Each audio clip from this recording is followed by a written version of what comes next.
Hello সবাইকে। আমার এই হাইব্রিড জবার গাছটা নিশ্চয়ই দেখতে পারছো। এটা খুব সুন্দর একটা ফুল। ফুলের কালারটা আম, আম, এই যে উপরে দেখানো হয়েছে এই কালারটা।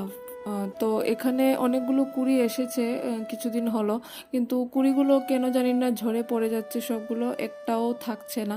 তো ভাবছি যে কটা কুড়ি আছে সেগুলো যাতে এবার ঝরে না পড়ে, তার জন্য গাছটাতে কিছু সার দেওয়া যাক।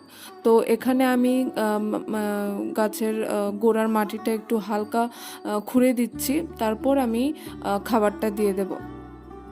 তো খুঁড়ে নেওয়ার পর আমি একটু ভার্মি কম্পোস্ট, একটু হাড়ের গুঁড়ো, এপসম সল্ট, তারপর নিমখোল, কিছুটা লাল পটাশ, সবগুলো একসঙ্গে একটু নিয়ে নিয়েছি।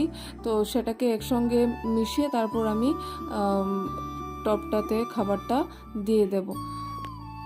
আসলে কি জানো তো, নার্সারি থেকে যখন গাছটা কিনেছিলাম তখন একদম বুঝিনি যে এটাতে নেটপট লাগানো থাকবে। তখন এত কিছু বুঝতামই না। তো আমি গাছটাকে তখন এটা নিয়েই লাগিয়েছিলাম, কারণ যদি খুলে বসাতাম তাহলে হয়তো সেদিন গাছটা শকেই চলে যেত। আর এখানে দেখো আমি খাবারটা দিয়ে আরেকটু মাটি চাপা দিয়ে দিচ্ছি, যাতে খাবারটা কোনোভাবেই বেরিয়ে না যায়। তারপর মাটিটা ভালো করে কোনো চাপা দিয়ে একটু ফাঙ্গিসাইডগুলো জল গাছটাতে দিয়ে দেব, যাতে পরবর্তীতে কোনো ফাঙ্গাসের আক্রমণটা না হয়। তো কেমন লাগলো ভিডিওটা অবশ্যই জানিও। চলো আজকের জন্য টাটা তোমাদেরকে, ভালো থেকো, সুস্থ থেকো সবাই। আর কালী পুজো এবং দীপাবলির অনেক অনেক শুভেচ্ছা রইল সবাইকে।